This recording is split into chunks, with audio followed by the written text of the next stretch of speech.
Isang mapagpalang Lunes na umaga po sa ating lahat. Tayo po ay dadako muli sa araw na ito sa isang pagbubulay ng mga salita ng ating Panginoon. Ngayon po ay February 16, 2026. At welcome po tayong lahat sa ating pag-morning devotion sa umagang ito. Tayo po ay manalangin. Aming dakilang Diyos, salamat po sa kabutihan ninyo, sa bagong umaga, sa bagong gising, Panginoon, na may kalakasan na nanggagaling sa inyo, Panginoon.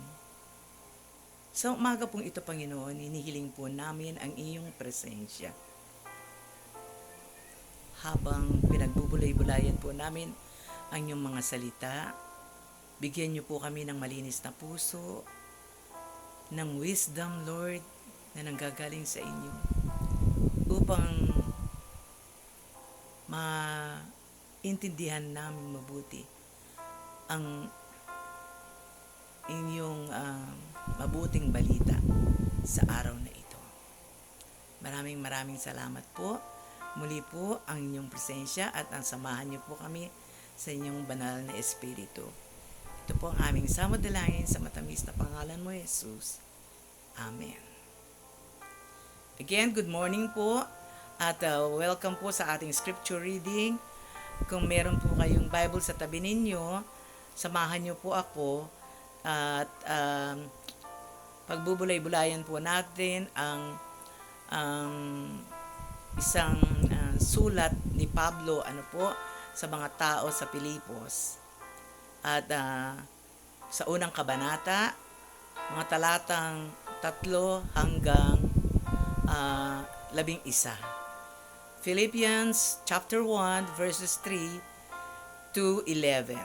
At ganito po ang sinasabi, at babasahin ko po ito sa New Living Translation at sa wikang English.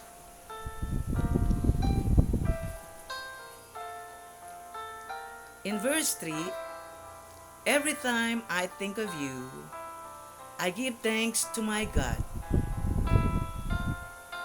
Wherever I pray, I make my request for all of you with joy, for you have been my partners in spreading the good news about Christ from the time you first heard it until now. And I am certain that God, who began the good work within you, will continue His work until it is finally finished on the day when Christ Jesus returns. So it is right that I should feel as I do about all of you, for you have a special place in my heart. You share with me a special favor of God, both in my imprisonment and in defending and confirming the truth of the good news. God knows how much I love you and long for you with the tender compassion of Christ Jesus.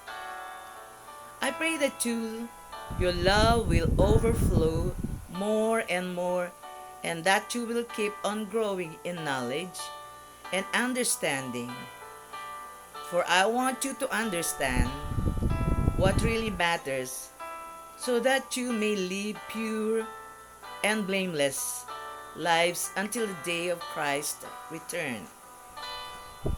May you always be filled with the fruit of your salvation, the righteous character produced your life by Jesus Christ, for this will bring much glory and praise to God. These are the words of God. Again po, yun po ang ating passage for this morning, taken from the Philippians chapter 1 verses 3 to 11. And our topic for this morning ay, ang title po is The Reason to Thank God. The reason to thank God. Ano ba yung mga reason natin? Why we should thank God? Ano po? So, ito ay isang personal na liham para sa mga Philippians. Ito ay hindi para o hindi sinadya para sa pagkalat nito o para sa i-circulate ito, di gaya ng sulat ni Pablo para sa mga Ephesians. Ano po? Ninais ni Pablo magpasalamat sa mga mananampalataya sa pagtulong ng mga ito sa kanya nang siya ay may pangangailangan. Ninais din niyang sabihan ang mga ito kung bakit siya punong-puno ng kagalakan. Bagamat siya isang bilanggo at padating ang mga malalaking pagsubok. Ito ay isang uplifting letter o ito'y nakakaangat ng damdamin o moral, which Paul devotes only a small space, maliit na espasyo upang ituwid ang mga tao sa Filipos, at bigyang babala. Bigyan sila ng warning about potential problems. Nalaman ni Pablo na di na niya sila mapapamahalaan sila, kaya napilitan siyang sumulat upang turuan at i-encourage itong mga mananampalatayang ito. Buti na lang, itong si Pablo, may mga makasama din siyang kanyang mga katulong o staff of volunteers, including si Timothy, si Mark at Epaphras. Kung sino ang mga naghahatid ng mga liham na personal. Yung mga sulat po ni Pablo ay inihahatid ng kanyang mga staff personally sa mga taong pagbibigyan niya ng liham ng mga ito. At kung minsan, madalas, nagpapaiwan pa ay ang mga staff na ito kasama ang mga kongregasyon for a while, sa panandalian lamang po, upang magturo at manghikayat sila. Ang mga pastor at diakono ang namumuno o they were the one leading sa mga unang Kristiyano at unang iglesia. Their qualifications and duties are explained in details. Ito ang pinakauna sa maraming beses sa paggamit ni Pablo sa salitang galak, what joy. Sa kanyang mga sulat, sinasabi ni Pablo ang mga Philippians were a source o pinanggagalingan ng kanyang kagalakan, lalo na kapag siya ay nananalangin. Galak na galak po siya sa mga tao dito sa Pilipos. Sa pamamagitan ng pagtulong ng mga ito kay Pablo, tumutulong din sila kay Kristo dahil ang mga Philippians po daw, they are willing to be used by God. Nakaredy po sila upang gamitin sila ng ating Panginoong Diyos for whatever, kung ano man po, whenever task or obligations para sa kanila. Sila po ay palaging handa tumugon sa utos ng ating Panginoong Diyos. Sabi po dito, when others think about you, kung meron daw pong mga taong bigla tayong naalala, are you a source of joy for them? Nagiging joy po ba tayo sa kanila? Ito ang unang pagkakataong marinig ng mga Philippians taga-Pilipos ang unang mabuting balita earlier. Nang si Pablo at mga kasama niya ay nagbisita dito sa Philippi during Paul's second missionary journey and founded the church there. So, yung pagpunta nila during their second missionary journey, doon po nila natuklasan o they found the church in Philippi. Ano po? Punta po tayo dito sa verse 6 ng ating passage. The God who begins His work in us, continue it through our lives. Kung ano po ang inumpisahan ng mabuting gawa ng ating Panginoon sa mga buhay natin, ito po ay patuloy hanggang ngayon po, patuloy tayong kinakalinga o binibigyan ng mga ang nakikita natin nagwo-work ng mga mababuting bagay ang ating Panginoon Diyos sa ating mga buhay. At asahan po natin and we'll finish it when we meet Him face to face. God's work for us began when Christ died on the cross. Ito po pala yung umpisa ng paggawa ng mabuti ng ating Panginoon sa mga buhay natin. Nang siya ay ipako sa krus upang patawarin ang ating mga kasalanan.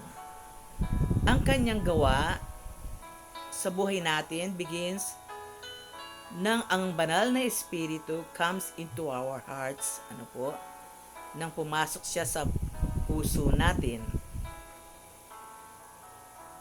Enable us to be more like Christ every day.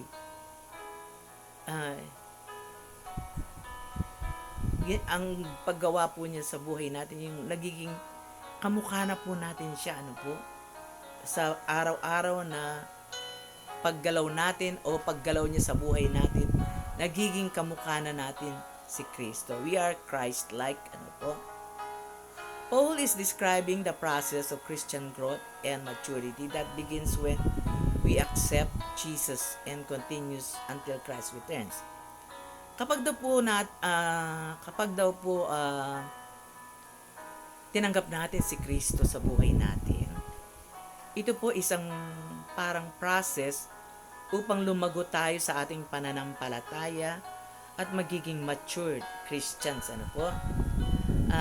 hanggang sa pagbabalik po ng ating Panginoong Jesucristo. Do you sometimes feel as if you'll never make a progress in your spiritual life? Dumating na po ba sa ating mga buhay na nararamdaman natin na parang walang pagbabago sa ating mga buhay spiritual?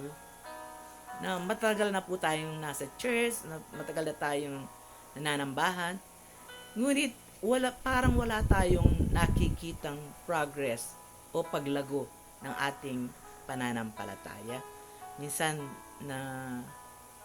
nang lulumo tayo sa mga bagay na hindi karapat-dapat, Sabi nga po, when God starts a project, kapag po daw gumawa ang Panginoon sa buhay natin, asahan po natin ito'y tatapusin niya, As with the Philippians, kagaya din po ang ginawa niya sa mga taga-Pilipos, God will work in your life and help you grow in grace. Ang Diyos ay gagawa sa ating buhay at tulungan tayong lumago sa kanyang grasya until He has completed His work in our lives. Hanggang sa darating ang panahon na magiging kompleto na ang gawa niya sa ating buhay. That God won't give up on us. Kahit ano pong gawin natin, Huwag po tayong ma-discourage, huwag po tayong manlumot dahil tandaan po natin ang ating Panginoong Diyos, kasama po natin. He will never give up on us. Sabi niya, He promises to finish the work He has begun. Yan po ang kanyang pangako. Tatapusin niya ang inumpisahan niyang mabubuting gawa para sa atin. Kaya, let Him do it. Bayaan po natin ang Diyos ang gumawa sa ating buhay. So, sabi nga po dito, in verse 13 to 14, Paul speaks to his Roman imprisonment. Whoever Paul was, even in prison, he faithfully preached the good news. Tandaan po natin, alam natin, siya ay nakabilanggo, pero patuloy pa rin siya nangangaral ng mga mabubuting balita. Ano po? His love and affection for them was based merely on past experience. But upon the unity that comes when believers drew upon Christ's love, pag ang mga Kristiyano po ay lalong lumapit sa ating Panginoong Jesucristo at maramdaman po natin ang pag-ibig ng ating Panginoong Jesucristo. Matututo din po tayong magmahal ng kapwa natin na hindi kalugod-lugod, pero magagawa po natin ito dahil sa kapangyarihan ng pag-ibig ng Diyos sa atin. Ano po? So, sabi nga po dito, all Christians are part of God's family and thus share equally in the transforming power of His love. So, lahat po tayong mga mananampalataya ay parte ng God's family. And thus, we share equally in transforming power of His love. Ano po? Meron tayong equal share. Ano po ang ating transforming power? Meron tayong kapangyarihan upang baguhin ang ating mga sarili sa pamamagitan ng pag-ibig ng Diyos. Ano po? Naramdaman na po ba natin ang deep love for fellow Christians, friends, and strangers alike? Let Christ's love for you motivate you to love other Christians. So, ayahan po natin ang pag-ibig ng Diyos ang magmo-motivate sa atin upang makagawa tayo ng mabuti, makaibig tayo sa kapwa natin na hindi kaibig-ibig. Ano po? Other Christians, and feel free to express that love. Bayan po natin, i-express natin ang pag-ibig na yan na ibinigay po sa atin ng ating Panginoon. So, the ability to differentiate between right and wrong, yan po, kailangan meron tayong humingi po tayong discernment sa ating Panginoong Diyos para magkaroon tayo ng ability to differentiate between right and wrong, good or bad, vital or trivial. Excuse me po. This is to help us avoid the criticism of unbelievers and to keep us from compromising our Christian morals and values. And lastly po, gaya ng tinanong ko kanina, what is the reason why ano po ang reason why we have to thank God? Marami po. The reason to give thanks to God is for His deep love on us. Di po ba? Dapat natin siyang pasalamatan dahil ang pag-ibig niya sa atin ay napakalalim ang pag-ibig niya sa atin. The sacrifice He suffers nang siya ay mamatay sa babaw ng krus, ano po? Upang iligtas tayo, upang magkaroon tayo ng kaligtasan, ano po? Dahil mahal na mahal po tayo ng ating Panginoon. So, we have the reason to thank Him. Ano po? pasalamatan natin. Palagi tayong magpasalamat sa ating Panginoon. Dahil napakabuti ng ating Panginoon. Loving na God po ng ating Panginoon. Marahil po, madalas nating sabihin ng God is good. Totoo po yun. God is great. Dahil ang una po siyang nagmahal sa atin. Bago po tayo natutong magmahal. Maraming salamat po. Ito po ang ating lessons for this morning, na dapat tayo magpasalamat sa Panginoon dahil sa kanyang pag-ibig sa atin. Sa ngalan ng Ama, ng Anak, at ng Banal na Espiritu. Amen. Tayo po ay dumako sa ating closing prayer. Heavenly Father, we thank you for this morning, for the message that we've heard. Lord, thank you for guiding us, for being with us this morning, and till this whole day, Lord, we ask for your guidance, for your Holy Spirit to guide us, to shield us, to protect us. Lord, thank you for all the blessings that you have given us. Thank you for the healing grace, for all the sick brethren, Lord,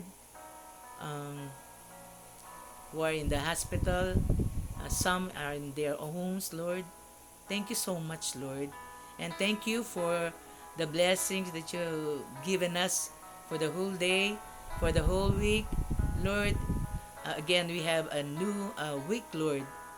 Guide us, Lord. And we also pray for our workers, Lord. Give them good health in their physical body, so they may continue serving you in their ministry, so Lord. And we pray for our church, the Aldersgate United Methodist Church, for blessing our church, and may our church be a witness in our community, Lord. Thank you so much. Forgive our sins, O Lord. In Jesus' mighty name, amen. Amen. God bless po. God bless. God bless.